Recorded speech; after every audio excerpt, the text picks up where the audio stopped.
బోధన అన్నది చేస్తే ఇంకా కూడా పిల్లలు యాక్టివ్గా చదువుకుంటారు.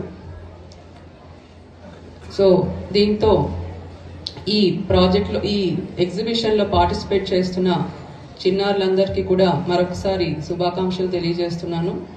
అలానే ఇంత పెద్ద ఎగ్జిబిషన్ ఆర్గనైజ్ చేసిన డిఓ గారికి వారి స్టాఫ్ అందరికీ కూడా మరొకసారి అభినందనలు తెలియజేస్తూ ముగిస్తున్నాను. నేటి బాలురే రేపటి పౌరులు. సో నేటి బాలురే రేపటి శాస్త్రవేత్తలు కూడా. ఇప్పుడు necessity is the mother of invention అని ఒక సామెత ఉంది, అందరికీ తెలిసే ఉంటుంది. సో ఇప్పుడు మన సమాజంలో కూడా అభివృద్ధి చెందే కొద్దీ కొన్ని కొత్త సమస్యలు అన్నవి మనం చూస్తూ ఉన్నాము. ఇంతకుముందు గ్రామాల్లో ఉండే గ్రామస్తులు విద్య కోసము, ఉపాధి కోసము అర్బన్ ఏరియాస్కి వలస వెళ్తున్నారు, అక్కడ సెటిల్ అవుతున్నారు. అర్బన్